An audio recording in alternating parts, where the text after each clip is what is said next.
Hey everybody, David Yang here of Home Sellers. I want to thank you guys for tuning in to another episode of Real Talk where I talk about real estate. In this week's episode, we have another great interview of my good friend and real estate agent, Lou Hart. Lou, welcome to the show. Thank you. Thanks for having me. No. So tell us a little bit about yourself. I'm a real estate agent. I am 22 years old.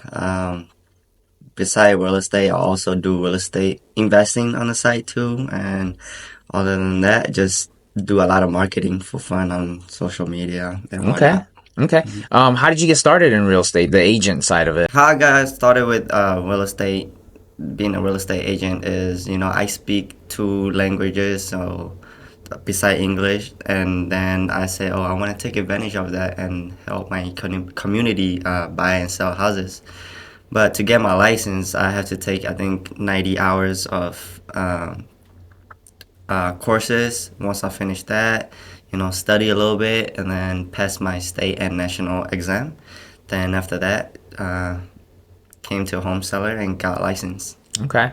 And your community is the Korean community, the Po-Korean community. Okay. And before this, did you have any experience in real estate? In real estate, I have no experience at all before this. I just, I thought, why not give it a try, and see where it goes. Okay, and what year again did you start? 2021. 2021? Yep. Okay. And how do you feel like that it's been going for you in real estate as an agent? As an agent, it's been going pretty well. When I first started it, it was just it was kind of slow, but then it picked up real fast because at the time it was the rates were really low and a lot of people were buying. Mm-hmm. But as I continue my real estate career, I try to educate people that high interest rate might not be a bad thing. Because with rates being low, there's a lot of competition, and you're throwing like 20-30K over. Yep. Yeah. A lot of people when they talk to real estate agents, most real estate agents say, "Oh, it's always a good time to buy. Yeah. It's always a good time to buy." Which, I mean, if you're ready, then you should buy. But if we're talking about like the best time to buy, personally, I think like right now is like the best time because we came off of the high. So the interest rates are not so high, but they're not so low to where, like you said, there's so much competition. So we're kind of like in that sweet spot right now to where like, okay, you can go in with interest rates not so high, but you can still find a home too as well. Okay. And you gotta make some sacrifices if you want to get some house, so you can pay your mortgages and all that. So the bank will not approve you more than what you can afford. So it's, even though the rates are high, they're gonna approve you for what you can afford. Mm-hmm.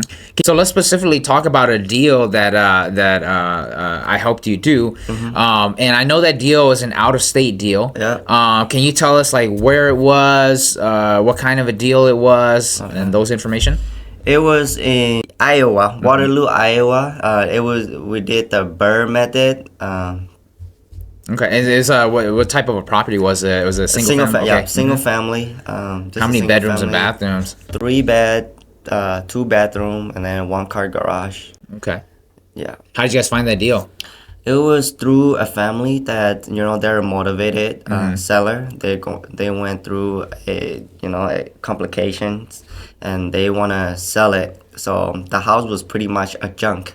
Inside the house was like a lot of junks. It was messy. Mm-hmm. So they wanted to sell too, and the owner wasn't paying their bills no more. So it was about to go to foreclosure. Okay. And then, so it was a pre-foreclosure then? Well, not quite there yet. The aunt had to take over the mortgage. Okay. And then she didn't want to do that because she's paying 2 mortgages. Yeah. So she reached out to us to see what we can do. If we can buy it and make a fast closing. And then to get the funding, we went through a hard money lending through your company. Okay. And then after that, we just start. Once we get that part done, we start renovating the house. We did flooring, base, bathroom, and a little bit clean up here and there. Okay. So how much was? Do you remember how much the purchase price was? Yep. We offer them $100,000 cash in a small area in Waterloo, Iowa. And yeah. Okay. Did they accept it? 100,000. Yep. They accepted 100,000. Okay. And what was the ARV? How much do you guys think it was worth? At first, like 240. Okay. 250. Okay. And then it came back as 165. So yeah, 165. Yeah. Okay. Okay. So 65,000 in equity. Okay. Okay. So that was the initial purchase, right? It came back at 165. Yep. Okay. All right. So you guys got it for 100,000, and then it appraised for around 165. Yeah. And then you get, how much was the rehab, or how much did you guys estimate the rehab to be? So here, like I think it was, I can't really remember, but I think it was like 20,000 or less. Okay. Okay. So you're estimating the whole project to be around like 120 to 130,000 then, around there, right? Like the purchase and the rehab. Yep. 120 around there. Okay. And then you guys got it fixed up, and then you guys got a renter in there, right? Yes. Okay. How long did that process take? During the renovation process, we try to find a renter, so that way when we refinance it, we don't have to start looking. We want to find a tenant there first. Okay. And it didn't take long. We knew a couple people out there that's looking to rent. So Okay. And then when you found the renter in there, then you guys refinanced it. What how much did they appraise it for, the lender, when you guys refinanced it? They appraised it for 165. Oh, they appraised it for 160. Okay. So they appraised it for 160. So you're in it for about 100, and I would say with holding costs around 130,000, right? And then they appraised it for 165, right? And what was the loan amount that you guys took out on it? The loan amount on the refinance part? Yeah, yep. 100,000. Oh, you guys, okay. So you guys left a lot of money in the property then? Yeah. Okay. Yeah, so when we refinanced, they just paid the hard money lender loan off. Okay, so you guys did a rate and term refinance. Yeah. Okay. And yeah, we left everything in there. We haven't done anything to it with the equity. Okay. And how much do you guys cash flow a month, if you don't mind me asking? We didn't charge that much. $50. Okay. So you guys are almost about break even per month, right? Yeah. Okay. That's good. But over time, that will probably gradually increase, as well as your equity will probably increase in the property as well too. Okay. And you get tax benefits and all those things of holding the property. So it's probably going to be more of like a long-term play where you guys hold it over a long-term period, right? Before you guys sell or do anything. Yeah, with it. we got a pretty stable tenant there, and she plans to live there long term. So, but if anything changes, we can always put it on the market, sell it or whatnot. 2 hour, it's roughly 3 hours away. How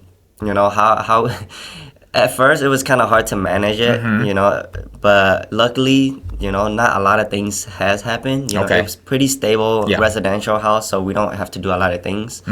But sometimes we do have people out there. We just hire them, and then they come do the work for the tenant. And that's it. Yeah. And you guys self-manage it, right? So when something breaks, they call you. They don't call like a property manager. Yeah, right? we self-manage it. They call us, and then we call a company, come fix it, take a look.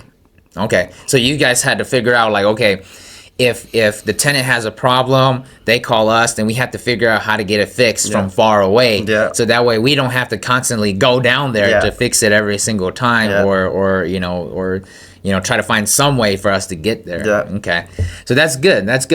Do you think that is a good investment option to do long distance investing like that? I would recommend like a property manager. Okay. And if the cash flow is good, then I would recommend property manager. And if you're planning to invest more out of state and like long term like that, long distance like that, then it's worth it. Every place is worth it as long as you know how to manage it. Yep, and then as long as the numbers are good, right? Yep. Okay. Well, so pretty much to recap, you started investing in 2021, right? And then that's around the same time that you started investing in real estate. Well, actually, that you got your license and started investing in real estate around 2021. Yeah. And then your both your businesses has kind of been growing, but you've been killing it on the real estate agent side with your community. Yeah. Okay. So, for me, I'm just so proud of, of who you've become and, the business that you have built. Thank you. What would you say is like the biggest factor to, you being where you're at today? Was becoming an agent with home sellers, working with me, did that help, or what did you think was the biggest factor? Yeah, that helped in a lot of ways. And then, we're like a one-stop shop. So we have a lot of network, and that helped boost me, grow my network, and it makes the process for everything so much easier.